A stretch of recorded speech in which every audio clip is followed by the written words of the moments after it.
আসসালামু আলাইকুম গাইস, আজকের বিষয়টি হচ্ছে কিভাবে আপনারা একটা ইমেজকে প্রিভিউ ইমেজ হিসাবে শো করাতে পারেন। সেটা হচ্ছে, তো চলুন কিভাবে একটা ইমেজ যখন আমরা এখানে সিলেক্ট করি, তো সিলেক্ট করার পরে একটা এই ইমেজটা সিলেক্ট করলাম, তো দেখেন ইমেজটা প্রিভিউ ইমেজ হিসেবে চলে আসছে, রাইট? তো আবার যদি আমি আর একটা ইমেজ সিলেক্ট করি, এখানে দেখতে পাচ্ছেন যে ইমেজটা এখানে শো হচ্ছে, তাই না?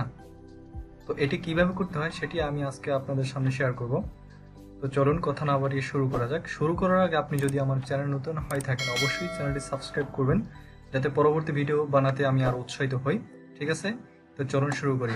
শুরু করার আগে আপনি এই ডিজাইনটা করে নেবেন। আমি অলরেডি ডিজাইনটা করে নিয়েছি, যাতে সময় নষ্ট না হয়।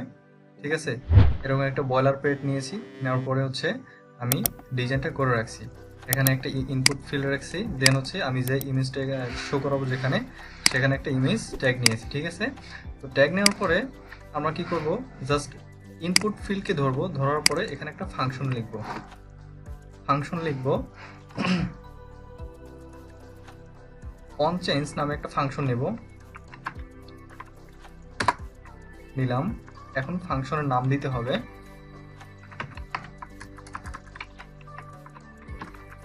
আমি এমন একটা নাম দিলাম, দেন হচ্ছে ইভেন্টকে ধরলাম, ধরার পরে ফাংশনকে কপি করলাম, দেন হচ্ছে আমি স্ক্রিপ্ট ট্যাগ নেব। স্ক্রিপ্ট ট্যাগ নেওয়ার পরে এর ভিতরে যাওয়ার পরে কি করব, আমরা জাস্ট যে ফাংশনকে কপি করলাম ওটাকে একটা ভেরিয়েবলে রাখবো, var ইকুয়াল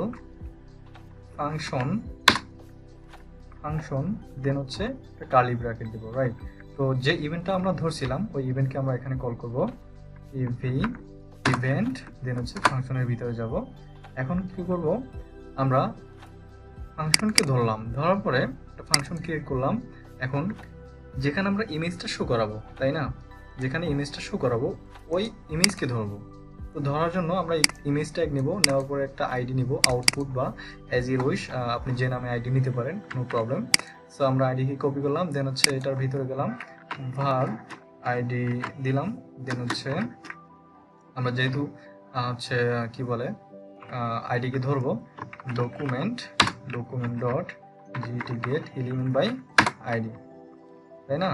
তো এটাকে আইডিকে ধরার পরে এখন কি করব, আমরা ইমেজটাকেও ধরে ফেললাম। এখন আপনারা একটা বিষয় খেয়াল করেন, এখানে ইমেজের ভিতরে কিন্তু কোনো এসআরসি নাই। আমাদেরকে কি করতে হবে, এসআরসি নামে একটা অ্যাট্রিবিউট ক্রিয়েট করতে হবে, ক্রিয়েট করে দেন ওখানে ফাইলটা ইনক্লুড করে দিতে হবে। তার জন্য কি করতে হবে, আউটপুটকে আবার কল করতে হবে, ওইউটি আউটপুট ডট এসআরসি, একটা এসআরসি ক্রিয়েট করো, দেন হচ্ছে এটার ভিতরে যাও, দেন ইউআরএল ক্রিয়েট করবে, URL dot create create object মেথডকে কল করব, করার পরে ইভেন্ট লিখবো। এখানে যে ইভেন্টটা আমরা লিখছিলাম ফাংশনের ভিতরে ওইটাকে ধরবো, ইভেন্ট ডট টার্গেট, দেন হচ্ছে FILE ফাইলস, এর ইন্ডেক্সকে ধরতে হবে, ইন্ডেক্স 0, তাই না? তো দেখুন এটা করার পরে এখন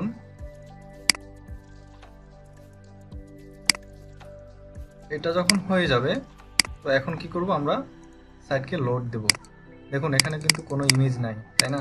তো এখন যদি আমরা লোড দেওয়ার পরে যদি আমি আবার একটা ইমেজ সিলেক্ট করি, দেখতে পাচ্ছেন ইমেজটা অলরেডি চলে আসছে এখানে, তাই না? ইমেজটা চলে আসছে এখানে। তো এতটুকুই জাস্ট কোড, ঠিক আছে? তো আজকের ভিডিওটা এতটুকুই। যদি আপনি এখান থেকে কিছু শিখতে পারেন বা আপনার কোনো উপকারে আসে, অবশ্যই আপনি ভিডিওটা শেয়ার করবেন আপনার ফ্রেন্ডদের কাছে। অবশ্যই আপনি চ্যানেলটি সাবস্ক্রাইব করতে ভুলবেন না, ঠিক আছে? তো আজকের এই পর্যন্তই। আল্লাহ হাফেজ, দেখা হবে পরবর্তী ভিডিওতে।